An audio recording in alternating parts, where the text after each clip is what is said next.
कलि केवल मल मूल मलिना पाप पयो निधि जन मन मीना। श्री रामचरितमानस में बालकांड में गोस्वामी तुलसीदास जी कहते हैं कि कलिकाल में चारों तरफ पाप ऐसा छा गया है कि मनुष्यों का जो मन है वह जल में मछली की तरह पाप में ही रमा रहता है। जैसे यदि मछली को समझ आ जाए कि उसे जल से बाहर कर रहे हैं तो वह तड़पने लगती है, घबराने लगती है, क्योंकि उसका जीवन ही जल है। उसे पता है यदि जल से उसे बाहर कर देंगे तो वह मर जाएगी। ऐसे ही यदि आज के व्यक्ति को कह दिया जाए कि ईमानदारी से कमाओ, छल कपट मत करो, झूठ मत बोलो, तो वह कहते हैं कि अरे महाराज, यदि आज के ज़माने में हम छल कपट नहीं करेंगे और बेईमानी नहीं करेंगे तो हम क्या खाएंगे। इसलिए आज के ज़माने में छल कपट के बिना तो काम ही नहीं चलता। तो व्यक्ति को अब पाप नहीं लगता, वे सोचते हैं कि हम तो पुण्य कर रहे हैं।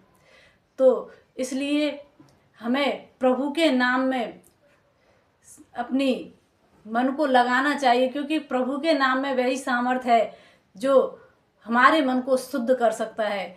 और हम जब प्रभु के नाम को जपेंगे तभी हम समझ सकते हैं कि हमें किस तरीके से जीवन यापन करना चाहिए। हमारा प्रभु की ओर ही जब मन नहीं है तो हम छल कपट करें, बुरे कर्म करें तो उसका कोई फर्क नहीं पड़ता।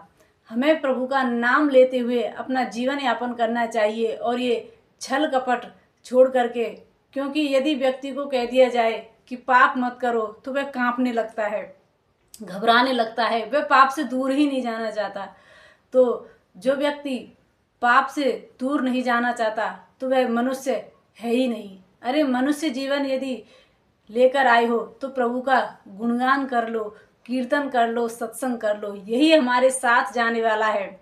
और दुनियादारी तो सब यहीं रह जाएगी, क्योंकि प्रभु का नाम ही है जो हमारे साथ जाएगा। जो घड़ी आप सत्संग करते हो वही घड़ी काम की है, और तो सब बेकार है। इसलिए संत चरणों में बैठ करके प्रभु का सत्संग अवश्य सुनना चाहिए ताकि हमारा कल्याण हो। जय श्री कृष्ण।